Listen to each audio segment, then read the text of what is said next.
Welcome back. मतलब कैसा है, एक बार फिर आपका स्वागत करता हूँ आपके अपने यूट्यूब चैनल पर। ये आपकी ईवीएस पेडागोजी की क्लास है। तो चलिए स्टार्ट करते हैं अपने फर्स्ट क्वेश्चन से। ये प्रीवियस वीडियो का लास्ट क्वेश्चन था। आपका फर्स्ट क्वेश्चन है, किस शैक्षिक तकनीक को व्यवहार तकनीक कहा जाता है? अब आप बताना ऐसी कौन सी तकनीक है जिसको आप व्यवहार तकनीक मानते हो या कहते हो। पहला हार्डवेयर उपागम, दूसरा सॉफ्टवेयर उपागम, तीसरा प्रणाली विश्लेषण और चौथा उपरोक्त सभी। तो यहाँ पर जो आपका ऑप्शन नंबर सेकंड है, सॉफ्टवेयर उपागम, इसको व्यवहार तकनीक के नाम से जाना जाता है। ठीक है। नेक्स्ट क्वेश्चन आपका, पर्यावरण अध्ययन अपनी विषय वस्तु भूगोल व जीव विज्ञान के अतिरिक्त मुख्य रूप से निम्न विषय से प्राप्त करता है। तो यहाँ पर कहीं डैश होता, वैसे यहाँ पर दिया नहीं है, तो आपको बताना है कौन से विषय से प्राप्त करता है। पहला ऑप्शन आपका राजनीतिक विज्ञान, दूसरा ऑप्शन आपका विज्ञान, तीसरा आपका दर्शन शास्त्र, चौथा चित्रकला। देखो चित्रकला नहीं है, दर्शन शास्त्र भी नहीं है और विज्ञान भी है, तो जो राजनीति जो विज्ञान है वो यहाँ पर आपका सही ऑप्शन होगा। ठीक है। नेक्स्ट क्वेश्चन आपका, दत्त कार्य के संबंध में निम्नलिखित में से कौन सा कथन सही है? पहला, दत्त कार्य बच्चों को सूचना खोजने, अपने विचारों पर निर्माण करने, मतलब विचारों को निर्माण करने और उन्हें उच्चारित करने का अवसर प्रदान करता है। तो बिल्कुल ठीक। दूसरा ऑप्शन है, दत्त कार्य अभिभावकों भाइयों या बहनों द्वारा अपनी क्षमता के अनुसार किया जा सकता है। गलत। थर्ड ऑप्शन आपका, प्रतिदिन विविधता और अभ्यास कराने के लिए कक्षा कार्य और फिर गृह कार्य के रूप में दत्त कार्य देने की आवश्यकता है। गलत, ये तो बिल्कुल भी नहीं है। फोर्थ ऑप्शन है, दत्त कार्य आकलन का एकमात्र तरीका है। गलत। तो यहाँ पर जो आपका फर्स्ट ऑप्शन है वही ठीक है। नेक्स्ट क्वेश्चन है आपका, एक कक्षा में कुछ आदिम जनजाति के बच्चे भी शामिल हैं तथा इसके कारण उस कक्षा में सांस्कृतिक विविधता का माहौल है। शिक्षक द्वारा इसकी प्रभावी ढंग से इस्तेमाल करने हेतु निम्नलिखित में से कौन सा तरीका सबसे उपयुक्त होगा? किसी क्लास में बच्चे आते हैं, अलग अलग जनजाति के लोग आते हैं, और टीचर चाहता है कि सबसे ज़्यादा हमें ऐसी टेक्निक का यूज़ करना है जिससे ज़्यादा से ज़्यादा हम इसका उपयोग कर सकें, मतलब बच्चे के लिए फ़ायदेमंद हो। ठीक है ना, सभी बच्चों के लिए फ़ायदेमंद हो। तो टीचर क्या करेगा आपको बताना। पहला, आदिम जनजाति के विद्यार्थियों से कहना कि वे अपनी जनजाति के विषय में बताएं और पढ़ाए गए जाने वाले प्रकरणों के साथ उसे जोड़ना। तो ये हो सकता है। दूसरा ऑप्शन है, स्वतंत्रता आंदोलन में बिरसा मुंडा जैसे स्वतंत्रता सेनानियों की भूमिका को उजागर करना। ये तो नहीं, ठीक है ना। थर्ड ऑप्शन आपका, विद्यार्थियों से अपनी संस्कृति और उनके द्वारा सबसे अधिक मूल्यवान अथवा सम्मानित बिंदुओं से जुड़े प्रकरणों पर क्रियात्मक शोधन करने के लिए कहना। और फोर्थ ऑप्शन आपका, आदिम जनजातीय शिल्पकृतियों पर पोशाकों को प्रदर्शित करना। तो यहाँ पर आपका जो फर्स्ट ऑप्शन है वही ठीक है कि जो आदिम जनजाति के जो लोग हैं वो बताएंगे जो उनकी जनजाति से जो भी चीज़ रिलेटेड है, और वो इस जो अपनी जनजाति से रिलेटेड चीज़ है वो जो चैप्टर पढ़ाया जा रहा है या फिर जो भी आपकी बुक में है उसे पढ़ाया जा रहा है उससे रिलेट करेंगे, जिससे ज़्यादा से ज़्यादा उस चीज़ को समझ सकें। जब आप चीज़ों को रिलेट करके पढ़ते हैं अपनी लाइफ से, ठीक है ना, अपने लोगों से रिलेट करके पढ़ते हैं तो आप उसको जल्दी समझने लगते हैं। तो इसलिए आपका यहाँ पर फर्स्ट ऑप्शन ठीक होगा। नेक्स्ट क्वेश्चन आपका, स्कूलों में पर्यावरण शिक्षा का उद्देश्य बच्चों को ज्ञान, दृष्टिकोण और कौशल प्रदान करने का है ताकि वे सही अर्थों में पर्यावरण को बेहतर बनाने में सक्षम हो सकें और संधारणीय विकास के उद्देश्य को प्राप्त करने में योगदान दे सकें। तो यहाँ पर आपका फर्स्ट ऑप्शन यहाँ ठीक है। ठीक है, और भी ऑप्शन पढ़ लेते हैं। सेकंड ऑप्शन आपका, वे पर्यावरण के विभिन्न वैज्ञानिक सिद्धांतों को समझकर अपने जीवन में आर्थिक प्रगति की ओर अग्रसर हो सके। देखो आर्थिक प्रगति होनी चाहिए, लेकिन सिर्फ इसी पर फोकस दिया जाता है तो ये चीज़ गलत है। थर्ड ऑप्शन आपका, वे पर्यावरण विषय पर डॉक्यूमेंट्री का निर्माण कर सके। बच्चे हैं और डॉक्यूमेंट्री का निर्माण कहाँ करेंगे। फोर्थ ऑप्शन है, वे इस विषय पर अच्छे निबंध की रचना करने में सक्षम हो सके। निबंध लिख सकते हैं लेकिन अच्छे हैं इसकी कोई गारंटी नहीं दे सकता, क्या पता निबंध भी ना लिख पाए। तो यहाँ पर आपका फर्स्ट ऑप्शन ठीक होगा। नेक्स्ट क्वेश्चन आपका, मूल्यांकन के बारे में कौन सा कथन सही है? पहला ऑप्शन आपका, मूल्यांकन शिक्षक एवं शिक्षार्थी दोनों का होता है। दूसरा ऑप्शन आपका, मूल्यांकन शिक्षण अधिगम प्रक्रिया का एक सोपान है। पहला भी ठीक है और दूसरा भी ठीक है। मूल्यांकन, तीसरा ऑप्शन आपका, मूल्यांकन निरंतर चलने वाली प्रक्रिया जिसका शैक्षिक उद्देश्य से निकट का संबंध होता है। सही, तीनों ही ऑप्शन आपका ठीक है, तो यहाँ पर आपका फोर्थ ऑप्शन ठीक होगा। नेक्स्ट क्वेश्चन आपका, सेवा पूर्व व सेवा के दौरान शिक्षकों में डैश के प्रति जागरूकता लाना और जेंडर डैश विज्ञान शिक्षा को बढ़ावा देने के लिए जरूरी है। तो अब आपको यहाँ पर फिल करना है दोनों चीज़ों को, मतलब दोनों जो फिल द ब्लैंक्स दे रखे हैं।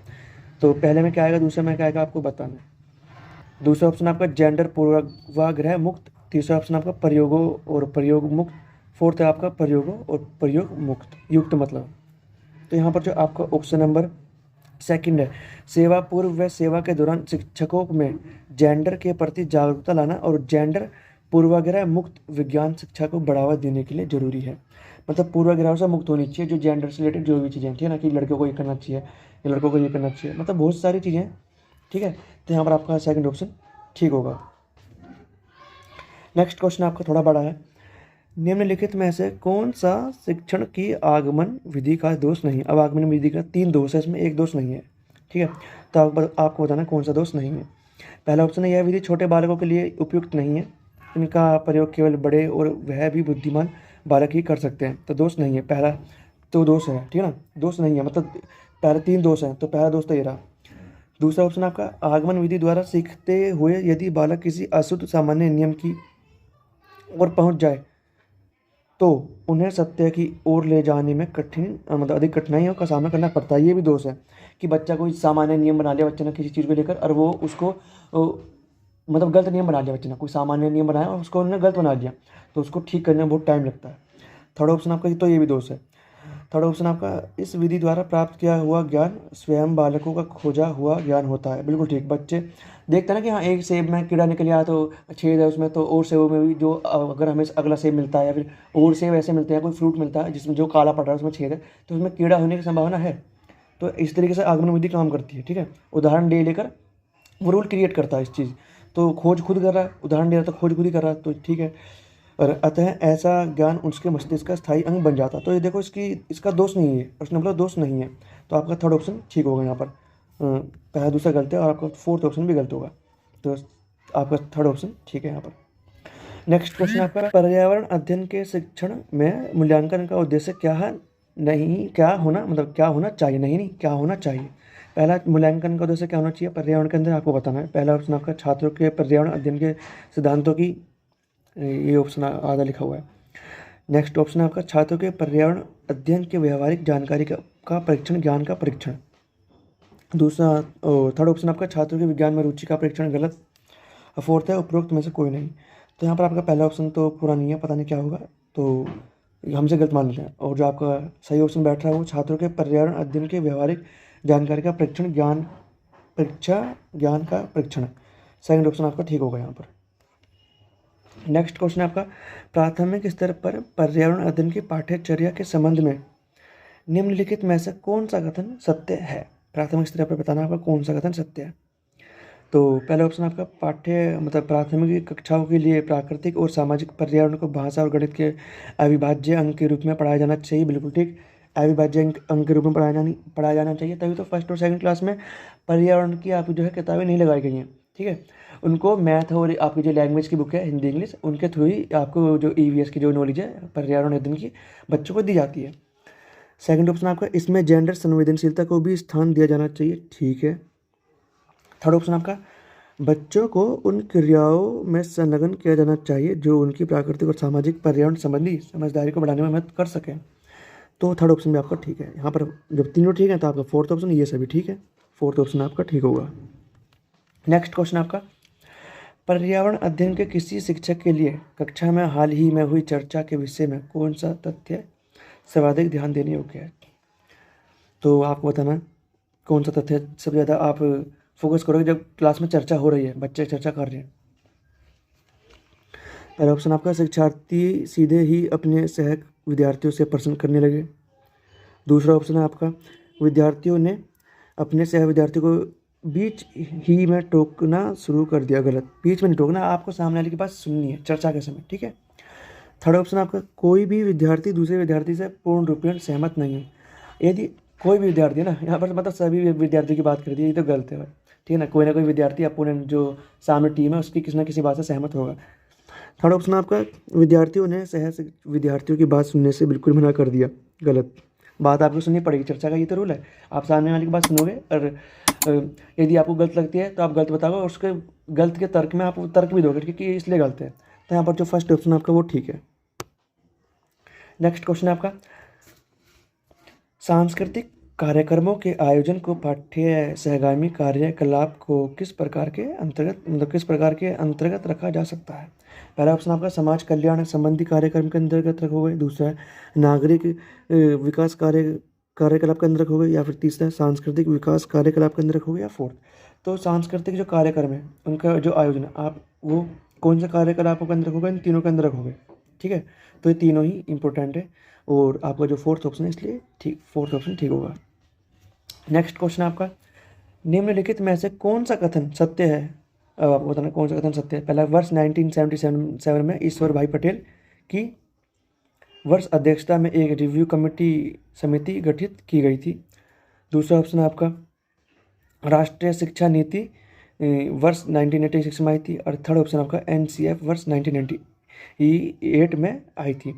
तब आपको यहाँ पर बताना कौन सा ऑप्शन ठीक है। पहला ऑप्शन आपका A और B, दूसरा ऑप्शन आपका A और C, थर्ड ऑप्शन आपका B और C, और फोर्थ ऑप्शन आपका A B C तीनों। तो यहाँ पर जो आपका फर्स्ट ऑप्शन है जो है A और B, केवल A और B दोनों ही ठीक है, और जो थर्ड ऑप्शन आपका गलत है। एक बार आप खुद भी चेक कर लीजिएगा, क्योंकि ऐसे क्वेश्चन रटने वाले होते हैं। यदि आपको यदि आपकी रटा हुआ है तो आप सही आंसर लगा दो, अन्यथा आपका गलत होगा। तो आप एक बार चेक कर लेना चाहिए, ठीक है। नेक्स्ट क्वेश्चन है आपका, पर्यावरण अध्ययन की पाठ्य पुस्तक में पहेलियाँ शामिल करने का निम्नलिखित में से कौन सा उद्देश्य नहीं है? कौन सा उद्देश्य नहीं है वो बताना है। तीन उद्देश्य हैं मतलब, ठीक है। तो पहला ऑप्शन आपका, बच्चे के मस्तिष्क को भ्रमित करना और उन्हें इस भ्रम का आनंद उठाने देना। तो पहला ही होगा, ठीक है, कि हमें बच्चे को मस्तिष्क को भ्रम में रखना है और उसे इसकी चीज़ का आनंद लेने देना कि हाँ पहेलियों से मज़ा आ रहा है, ठीक है ना, कहानियों से मज़ा आ रहा है इस चीज़ का, ठीक है। तो पहला ही उद्देश्य नहीं है, और तीनों बाद के उद्देश्य लग रहे हैं, पढ़ लेते हैं। पहला दूसरा ऑप्शन आपका, सृजनात्मक चिंतन की योग्यता और उत्सुकता का विकास करना, ठीक है। क्रिएटिविटी की बढ़ेगी बच्चे की इससे, पहेलियों से कि क्या हो सकता है इसका आंसर, ठीक ना, और वो उत्सुक होंगे, क्यूरियोसिटी बच्चे में डेवलप होगी। थर्ड ऑप्शन आपका, बच्चे में आलोचनात्मक चिंतन शक्ति का विकास। अब वो पहेलियों के आलोचनात्मक चिंतन करेगा कि इसमें क्या सही है, क्या गलत है, इसमें और क्या अच्छा किया जा सकता है, ये भी हो सकता है, बच्चे ऐड कर सकते हैं। और फोर्थ ऑप्शन आपका, बच्चों में तर्कणा शक्ति का विकास। बिल्कुल फोर्थ ऑप्शन आपका ठीक है, रीजनिंग का विकास होगा। तो यहाँ पर जो नहीं है वो वाला पहला ऑप्शन ही है, और आपका पहला ऑप्शन गलत है। फाइनल क्वेश्चन है इस वीडियो का, पर्यावरण अध्ययन की एक अच्छी पाठ्यचर्या को बच्चे के प्रति सही, जीवन के प्रति सही और विषय के प्रति सही होना चाहिए। पाठ्यचर्या की निम्नलिखित विशेषता में से कौन सी उपरोक्त आवश्यकता को पूरा नहीं करता? मतलब 3 पूरी कर रही है और 1 पूरी नहीं कर रही है। फोर्थ ऑप्शन यहाँ पर कैसे ऐड हो गया, चलो कोई बात नहीं। फर्स्ट ऑप्शन आपका, यह शब्दावली और परिभाषाओं पर अधिक बल नहीं देना हमें, ठीक है। दूसरा ऑप्शन आपका, यह वह पूर्वाग्रह से मुक्त होने के मूल्य को बढ़ावा देती है, बिल्कुल ठीक। थर्ड ऑप्शन आपका, यह विषय को एक सामाजिक प्रक्रम के रूप में देखने के लिए शिक्षार्थियों हेतु आवश्यक है, बिल्कुल ठीक।